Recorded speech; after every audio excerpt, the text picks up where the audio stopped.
Hello and welcome to your weekly look at what's going on in the race for the White House. With less than 2 weeks left before election night, here's what you need to know. We start with the picture of the week. Donald Trump and Joe Biden back on the same stage for the final presidential debate, a tense but relatively substantive final showdown.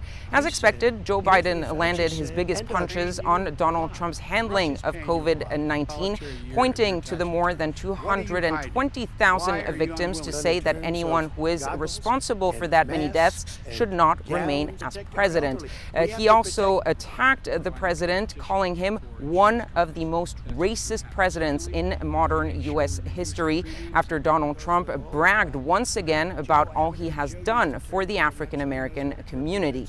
Donald Trump did attack Joe Biden over his son Hunter's alleged corrupt business dealings abroad, but these were more fleeting insinuations rather than the campaign-altering attack that both Donald Trump and his team had promised it would be. Overall, though, both men were able to set out their radically opposed policies on everything from healthcare to climate change.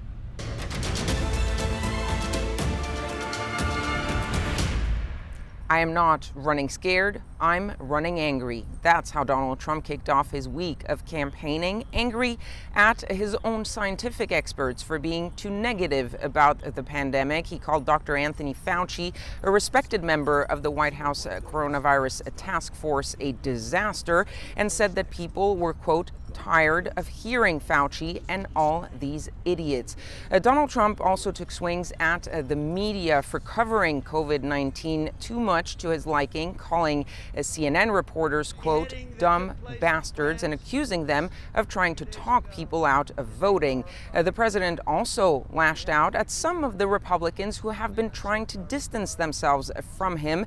Donald Trump said that there were some stupid people within his own party and said that they should all remain united around him.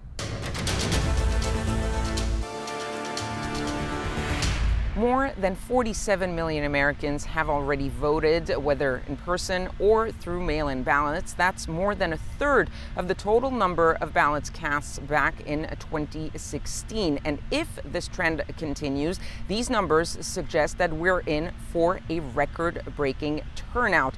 Now, Democrats who are outvoting Republicans by a wide margin in the states that are releasing the partisan breakdowns of their early ballots are hoping that this high turnout continues and that it leads to a decisive win for Joe Biden. But Republicans, who are more likely to say that they will be voting on November 3rd, are counting on a large chunk of those election day votes in order to tip the scales in favor of Donald Trump.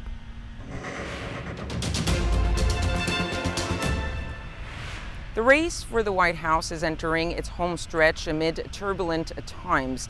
The U.S. is seeing a resurgence of COVID-19 infections with about 70,000 new cases and nearly 1,000 deaths per day. And the final days of voting will be taking place under the renewed threat of foreign election interference. The Director of National Intelligence announced that Iran was behind a wave of threatening emails sent to Democratic voters in several states, pushing them to vote for Donald Trump. U.S. officials also confirmed that both Iran and Russia obtained voter information and were using this data in order to undermine trust in the U.S. electoral process, but they insisted that the integrity of this election remained intact. That's all for now, but tune in next week for the final edition of Running for the White House.